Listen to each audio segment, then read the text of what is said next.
আমি শিপ্রা মজুমদার আজকে আবার একটা নতুন রেসিপি নিয়ে তোমাদের কাছে চলে এসেছি। আশা করি রেসিপিটা তোমাদের ভীষণ ভালো লাগবে। তাহলে দেখতে শুরু করো এখন থেকে। আমি আজকে তোমাদেরকে কি দেখাতে চলেছি।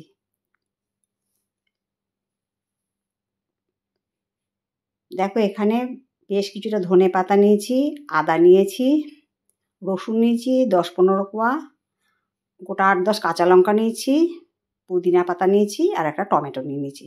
এটা দিয়ে আজকে একটা তোমাদেরকে রেসিপি তৈরি করে দেখাবো। দেখো, একটা মিক্সিং জারের মধ্যে ধনে পাতা আর পুদিনা পাতাটাকে আমি নিয়ে নিলাম।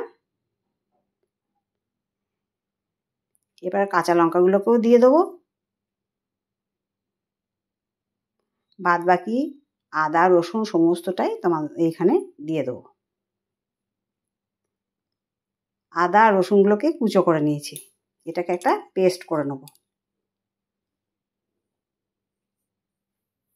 এবার দেখো, একটা টমেটো নিয়ে নিচ্ছি, টমেটোটাকে ভালো করে গ্রেটারে করে গ্রেট করে নিচ্ছি।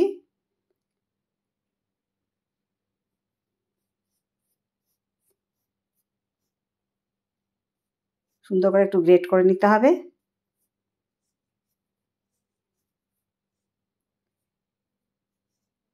পুরোটাই আমার গ্রেট করা হয়ে গেল। এবার দেখো, মিক্সি জারের মধ্যে বেশ কিছুটা কাজু বাদাম নিয়ে নেব, এটাকেও পেস্ট করে নেব। এবারে একটা গ্যাসের মধ্যে কড়াই চাপিয়ে সাদা তেল দিয়ে দিচ্ছি। এবারে ওর মধ্যে লবঙ্গ, এলাচ, দারচিনি ফোড়ন দিয়ে, ফোড়নটা যখন হয়ে গেছে তারপরে পেঁয়াজগুলোকে কুচো করে রেখেছিলাম সেই পেঁয়াজগুলোকে দিয়ে দিলাম। এখানে পেঁয়াজ আছে গোটা 4। এবারে 2 চামচ পরিমাণ লবণ দিয়ে দিলাম। এইভাবে আমি পেঁয়াজটাকে একটু সাদাটে করে ভেজে নেব, বেশি লাল করে ভাজবো না।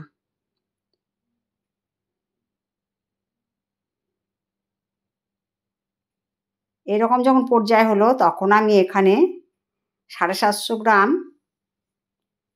চিকেন নিয়ে নিয়েছি। এই চিকেনটাকে এখানে আস্তে আস্তে ছেড়ে দিচ্ছি।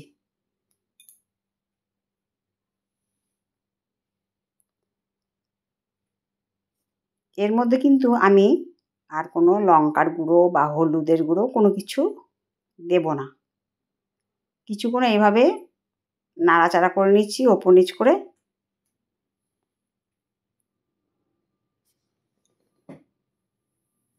এবার একটা ঢাকনা চাপা দিয়ে রাখলাম। মিনিট 5-7 বাদে আবার ঢাকনাটা খুলে দিয়ে আবার ওপর নিচ করে মাংসটাকে নাড়ি চাড়িয়ে নেব। দেখো, মাংস থেকে বেশ কিছুটা জল বেরিয়ে এসছে। আমি কিন্তু এর মধ্যে আর জল ইউজ করব না। এই মাংসটা যে জল বেরিয়ে এসছে এটা দিয়ে আজকে আমার চিকেনটা রান্না হবে। আর ধনে পাতা আর পুদিনা পাতা যে পেস্ট করে নিয়েছি সেটা দিয়েই আজকে রান্নাটা করে নেব। এবার দেখো, মাংসটা যখন আধা সেদ্ধ হয়ে গেল তার মধ্যে আমি গ্রেট করা টমেটোটা দিয়ে দিলাম। এবারে কাঁচা গন্ধ যাওয়া পর্যন্ত ভালো করে এটাকে কষিয়ে নেব। এরপর দিলাম 1 চামচ জিরের গুঁড়ো, 1 চামচ গোলমরিচের গুঁড়ো আর 1 চামচ গরম মশলার গুঁড়ো। মশলার মধ্যে এইটুকুই, আর বেশি কিছু মশলা আমি ইউজ করব না। এবারে ভালো করে মশলার সাথে মাংসটাকে নাড়িয়ে চাড়িয়ে হালকাভাবে কষিয়ে নেব। এটাকে কিন্তু খুব বেশি কষানোর দরকার নেই। যখন দেখবো মাংসটা সেদ্ধ হয়ে গেছে সেই পর্যন্ত মাংসটাকে রান্না করে দেবে। এবার আমি একটা ঢাকা দিয়ে দিলাম। ঢাকাটাকে ওরকম 8-10 মিনিট পর্যন্ত রেখে দিয়ে মাংসটাকে আবার ভালো করে রান্না করে নিলাম। তোমরা রঙটা দেখে বুঝতে পারছো চিকেনটা বেশ সুসিদ্ধ হয়ে গেছে। এরপরে এর মধ্যে আমি গোটা 3 চামচের মতন টক দই ভালো করে ফেটিয়ে নিয়েছিলাম। এবার ফেটানো টক দইটাও দিয়ে দিলাম। সমস্ত কিছু দেখাতে গেলে আর ভিডিওটা অনেক বড় হয়ে যাবে, এই জন্য সমস্ত কিছু তোমাদেরকে এইভাবেই বলে দিচ্ছি। এর মধ্যে একটু টক দই লাগবে, টক দইটা ফেটিয়ে দিয়ে দিলাম। ভালো করে ওপর নিচ নাড়িয়ে চাড়িয়ে নিচ্ছি।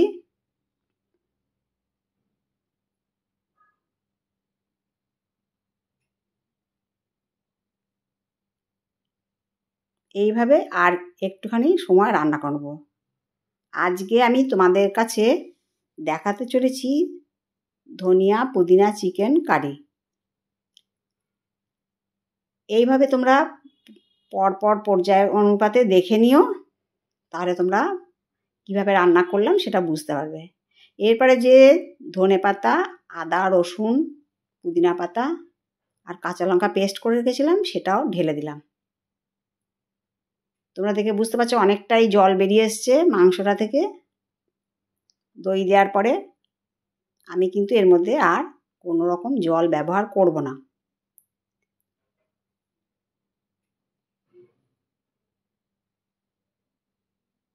এরপরে আর কিছুক্ষণ এটাকে রান্না করে নেব।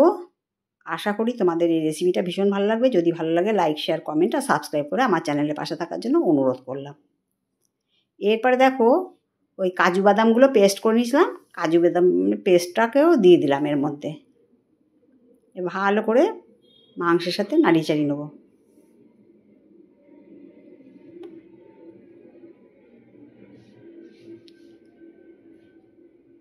এই ধনিয়া পুদিনা চিকেন কারি রুটি, পরোটা, নান সবের সাথে ভীষণ জমে যায়, আর শীতকালে তো বিশেষ করে ভীষণ ভালো লাগে। আর পুদিনা পাতা এখন সারা বছরই পাওয়া যায়। তোমরা ইচ্ছা করলে এই সময়তে রান্না করে খেতে পারো। একটা অপূর্ব স্বাদের, অপূর্ব গন্ধযুক্ত একটা রেসিপি। দেখো রান্নাটা কমপ্লিট হয়ে গেছে। এবার আমি একটা প্লেটের মধ্যে সার্ভ করে নিচ্ছি।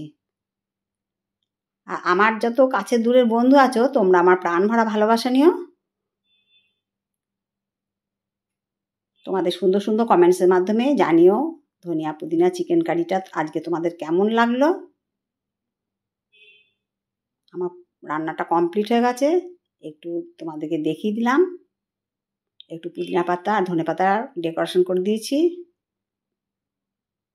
তাহলে আজকে আমি এই পর্যন্ত রাখি। পরবর্তী দিনে পরবর্তী অন্য কোনো রেসিপি নিয়ে আবার তোমাদের সাথে দেখা হবে।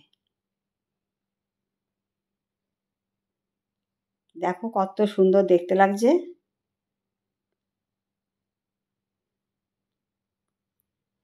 তাহলে তোমরা এইভাবে রান্না করে খাবে কেমন। আজ এই পর্যন্ত রাখলাম, টাটা।